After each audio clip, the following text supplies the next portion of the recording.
must be respected, and Ukrainian people must be free to determine their own future. Mr. Speaker, this invasion is unjust, unprovoked, and illegal. And as I said before, Russia will be held accountable. Depuis la semaine dernière, avec nos alliés et nos partenaires, le Canada a annoncé plusieurs séries de sanctions concertées. Ces sanctions sont sévères et elles ont des effets concrets. Elles visent des institutions et des banques russes, ainsi que plusieurs individus, incluant le président Poutine lui-même et ses collaborateurs. Elles visent aussi le régime du Bélarus, qui facilite cette invasion. De plus, le Canada soutient le retrait des banques russes du réseau bancaire SWIFT dans le but de les déconnecter du système financier international. Et on impose des mesures pour empêcher la Banque centrale russe de contrer les sanctions. Mr. Speaker, the world is being inspired by Ukrainians who remain strong and resilient. Everyday people are bravely stepping up to defend their country. But despite their extraordinary courage, we can't forget the devastating human consequences of war. 3 days ago, I received an email from a Ukrainian Canadian who lives in Calgary. He told me he had relatives and friends who were taking cover in basements, trying to avoid the shelling. Over this past week, I've received many letters like this one. We've all seen the images of subway stations being used as bomb shelters, of missiles striking apartment buildings, of families, including young children, leaving everything behind in search of somewhere safe. The cost of war is always incalculable. But in these dark hours, Canada will continue to be resolute in its support for Ukraine. Depuis 2015, dans le cadre de l'opération unifiée, les forces armées canadiennes ont formé plus de 33 000 membres de l'armée ukrainienne. Et on applaudit tous aujourd'hui leur capacité de tenir tête aux envahisseurs. On continue d'envoyer de l'armement, de l'équipement militaire et de l'aide humanitaire. Et on travaille sur des mesures pour pouvoir accueillir plus d'Ukrainiens au Canada plus rapidement. Monsieur le Président, les Canadiens continuent d'être solidaires des Ukrainiens.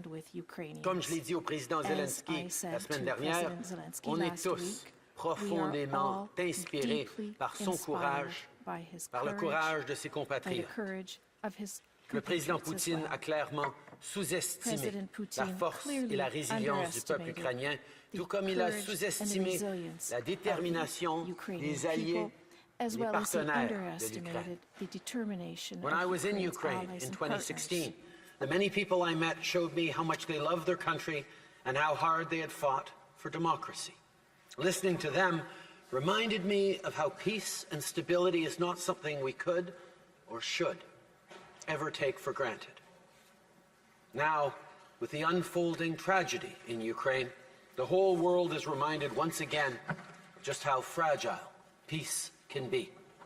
Mr. Speaker, in the shadow of authoritarianism, we here know that the path forward is the rule of law, universal values, and freedom.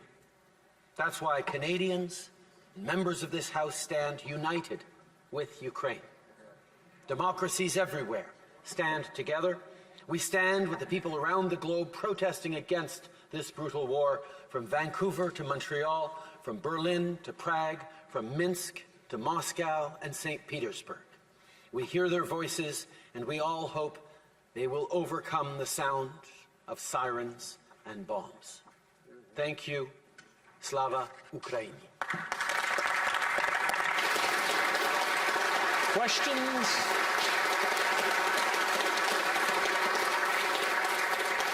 Questions and comments. Questions et commentaires. The honourable member for Barrie Innisfil. Thank you, Mr. Speaker. I want to thank the Prime Minister for his words this evening. One of the things that Canadians are talking about a lot, and we've been discussing it throughout the course of today, is the need for energy independence, energy security in this country, whether it's liquefied natural gas, whether it's natural resource production, making sure that this country, our Canada, is energy secure. I'm wondering if the Prime Minister can speak to the events that have happened in Russia and the need to secure energy in this country. Thank you, Mr. Speaker. The Right Honourable Prime Minister. Mr. Speaker, over the past number of weeks, we've been working closely with our allies in Europe who indeed are dependent to a large degree on imports of energy from Russia and are right now in a difficult position. That is why we are so touched by the steadfastness and the strength of the European response in putting severe sanctions on Russia, even though there is uncertainty in terms of their energy security. And I have assured them that Canada and countries around the world will be there to support them as they move forward. Canada is a producer and exporter of energy. We have banned, as of today, any imports, which were already negligible, from Russia of crude oil. But we will continue to work with the world to make sure that we can stand strongly against Russia and support people in democracies everywhere. Questions et commentaires, l'honorable député de Belleuil-Chambly. Merci, Monsieur le Président. Je salue le fait que dans cette Chambre, et ce n'est pas arrivé souvent, il y a quand même globalement une convergence d'idées par rapport à une adversité commune.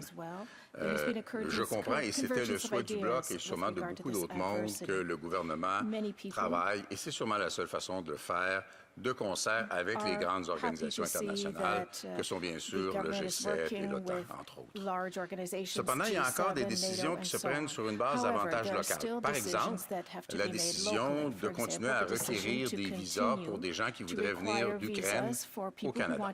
Il n'y a pas si longtemps, vous me permettrez la comparaison, on pouvait passer, et on pourrait encore en théorie passer, et on passe peut-être encore en effet, au chemin Roxham, pas de visa. Est-ce qu'il n'y a pas lieu de faire preuve de ce genre de mansuétude à l'endroit de gens qui veulent rejoindre leur famille ou venir se réfugier au Canada? Très honorable Premier ministre. Monsieur le Président, depuis plusieurs semaines, à voir la montée des tensions provoquées par les menaces russes, notre département d'immigration, notre ministre de l'Immigration travaille pour accélérer les processus pour que, justement, des Ukrainiens puissent venir au Canada. Et c'est exactement ce qu'on a fait. On est en train de voir une accélération du traitement des demandes déjà dans le système pour permettre aux gens de venir plus rapidement, pour permettre aux gens ici de rester plus longtemps. Et effectivement, on est en train de regarder des façons d'accélérer le processus de gens qui fuient la guerre en Ukraine, de venir plus rapidement au Canada et, on l'espère pour plusieurs, choisir de rester au Canada même après la fin de cette guerre injuste. Nous allons toujours être là pour accueillir des gens qui fuient la guerre partout dans le monde et on va être là pour nos amis ukrainiens aussi. Questions et commentaires. Questions and comments. The honourable member for Burnaby South. Thank you, Mr. Speaker. We are witnessing a humanitarian crisis unfold in Ukraine, with bombings and attacks and casualties. So Canada must do its part as countries around the world are stepping up. One of the things we can do is learn from the past where there were significant problems with welcoming people in emergency crisis. And I look to Afghanistan as an example of what not to do, where we failed ensuring the safety of our allies to get to Canada. So when will the Prime Minister ensure that we have a visa-free, barrier-free access to Canada for Ukrainians who are seeking refuge in this time of crisis? The Right Honourable Prime Minister. Mr. Speaker, in the weeks leading up to this terrible last week we've had, Canada was already positioning itself in case the worst, which did come to pass, came to pass. Our immigration ministry and minister have been working hard to ensure more resources for treatment of requests to come to Canada, opportunities to accelerate the treatments of work permits to Canada, opportunities to stretch out the permits of those who are here now, and most importantly, to make sure we're able to take in as many Ukrainians who are fleeing the violence as possible to be able to settle in Canada, to hunker down while this passes, or perhaps even, as so many Ukrainians have over so many generations, choosing to stay for good in Canada. We know Canada has been extraordinarily enriched by Canadians of Ukrainian heritage, and we will continue to be there to welcome in Ukrainians to build a better life for themselves here, but also back home in Ukraine. Resuming debate, reprise du débat, the Honourable Minister of National Defence.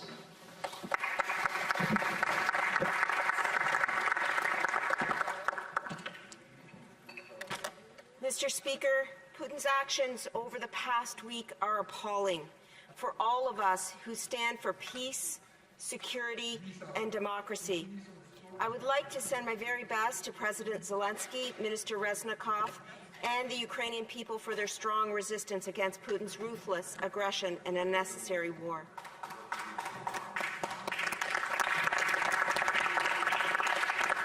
Je sais que plusieurs Canadiens regardent les attaques horribles de Poutine sur le peuple ukrainien et veulent savoir comment ils peuvent aider. And they want to know how they can help and what we as a government are doing to help them. Russia is a direct threat not only to the people of Ukraine but also to global safety and stability, Mr. Speaker.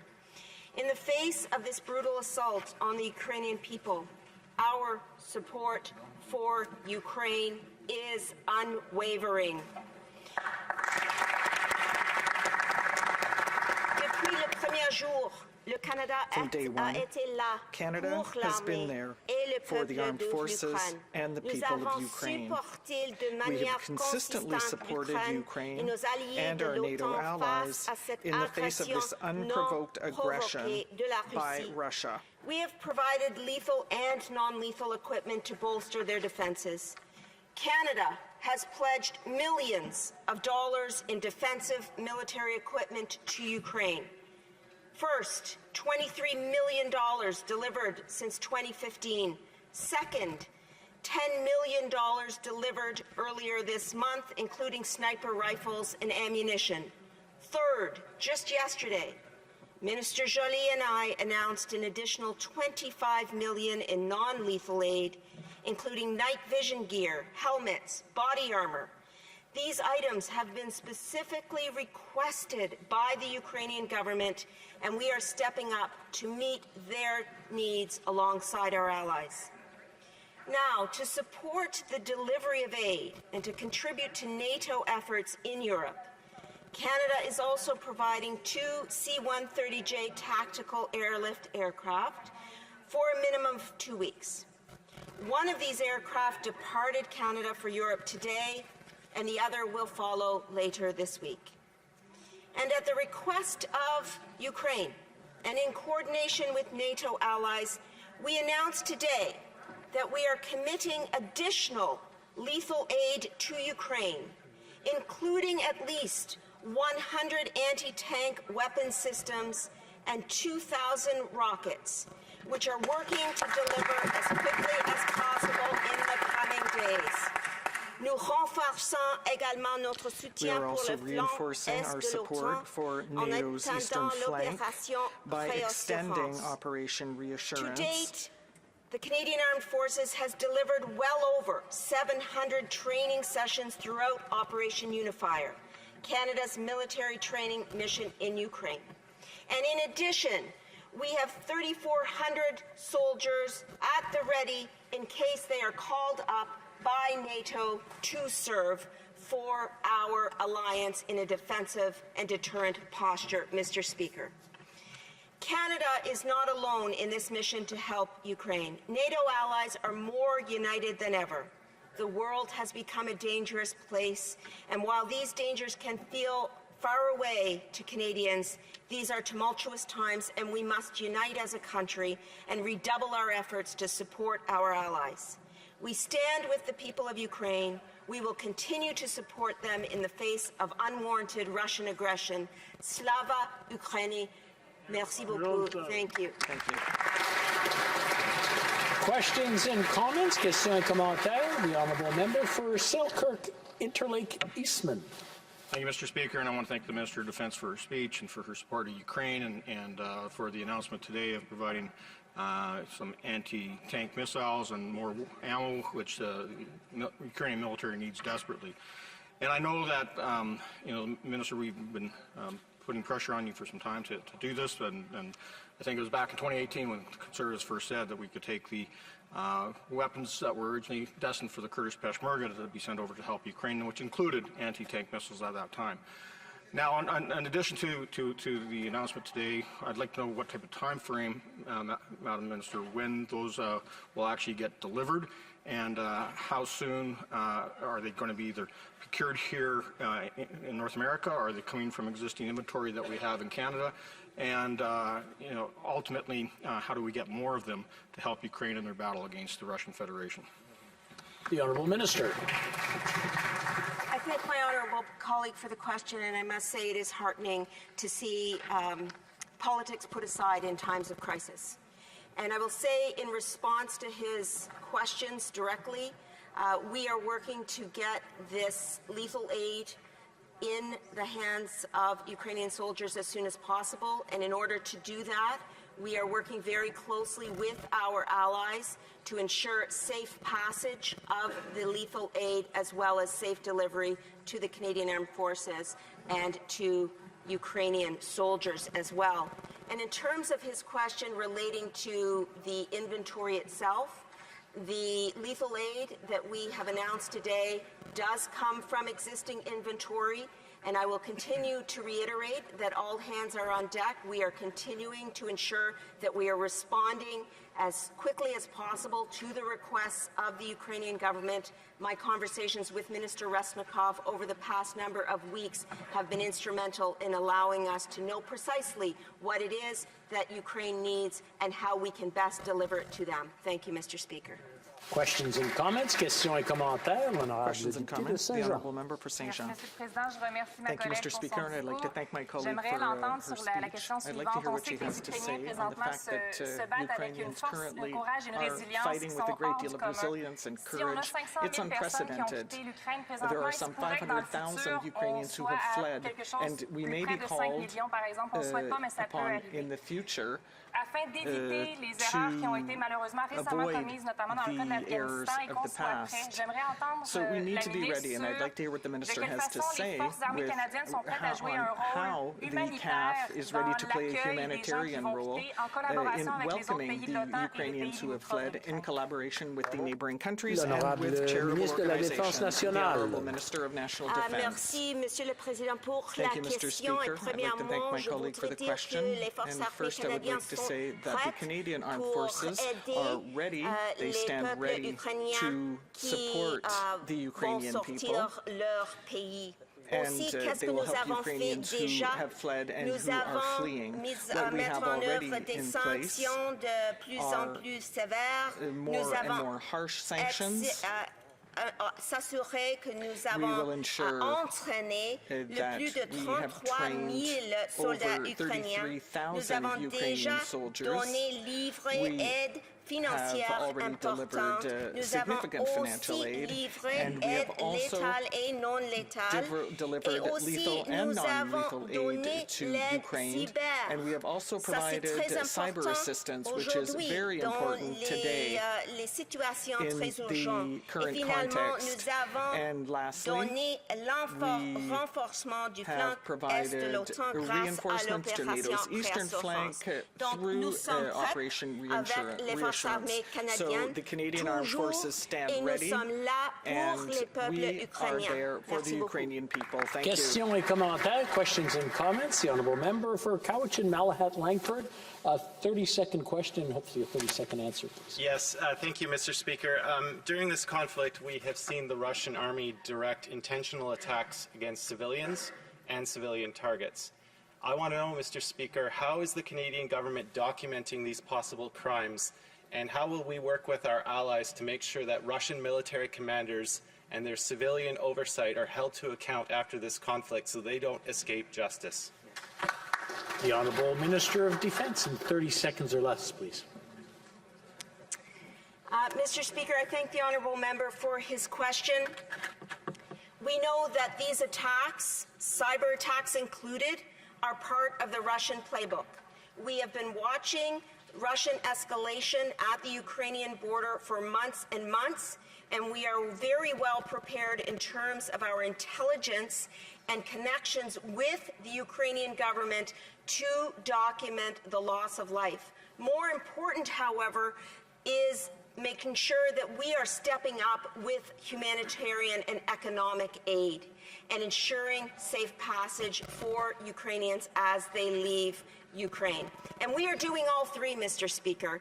We have provided over $700 million worth of economic and humanitarian aid thus far alone, and we are also ensuring safe passage for Ukrainians as they leave their country. Thank you.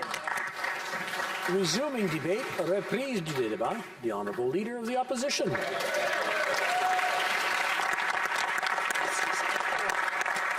are painful and heartbreaking days for the people of Ukraine.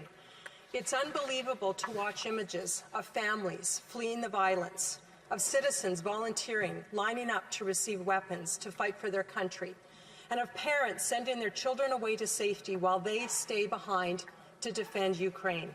In the last few days, the world has seen the defiance and strength of Ukrainians standing up for their freedom, independence, and sovereignty against the unprovoked aggression of a violent dictator.